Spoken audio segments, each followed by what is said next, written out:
J'ai à peine la majorité, enfin depuis quelques mois seulement, et donc la capacité à voter. Et donc je m'ouvre seulement depuis quelques années à toutes ces histoires de politique, de vote, de réflexion, de qui aura le pouvoir en fait. Et ce qui m'a un peu ouvert l'esprit et qui a un peu catalysé toutes mes réflexions, ce sont les différentes décisions prises durant la crise sanitaire, en fait, depuis le premier confinement.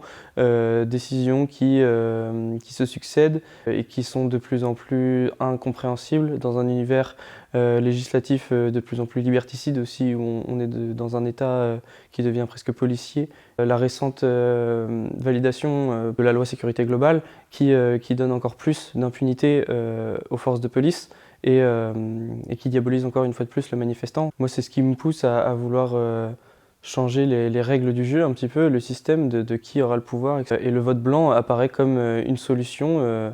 S'il y avait la possibilité d'une troisième option, de ce vote blanc, qui du coup symboliserait ce désaccord et cette envie de changement ou de recommencer à zéro ou de rechanger les règles du jeu, là on pourrait avoir une représentativité qui serait déjà de bien meilleure qualité.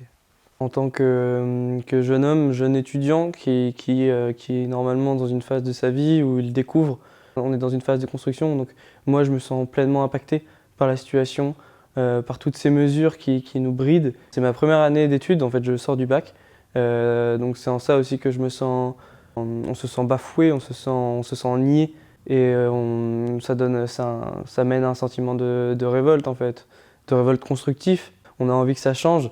Le lever, travail, au couvre-feu, rien derrière, de savoir que tu deviens apathique. Ça, c'est en ça. Et là, on le ressent physiquement. On est dans une situation où il y a des morts, il y a des blessés, il y a des familles, il y a des deuils, il y a de la douleur. Mais c'est pas pour autant que, déjà, on ne nie pas, mais c'est pas pour autant qu'il faut qu'on ne puisse pas remettre en question ce qui se passe.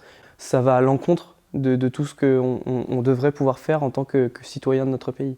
Le vote blanc n'est pas une finalité dans ma représentation, qui est bien sûr encore en ébauche, hein. Comme je disais, je m'intéresse depuis récemment à toutes ces histoires de politique, comme beaucoup par le biais de la sphère familiale, avec qui je discute, mes parents, ma famille, un peu mes amis aussi, mes lectures. Je me construis une réflexion et je pense que le vote blanc permet déjà, d'une part, de faire bouger les choses, de mettre en exergue le fait qu'il y a un problème, une problématique démocratique importante. C'est un moyen de remettre en cause le système politique et démocratique dans lequel nous sommes actuellement, sans pour autant que ça soit une finalité, mais bien un outil de grande qualité, puisqu'il permettrait quand même de remettre de la dynamique et de la vivacité dans toute cette vie politique.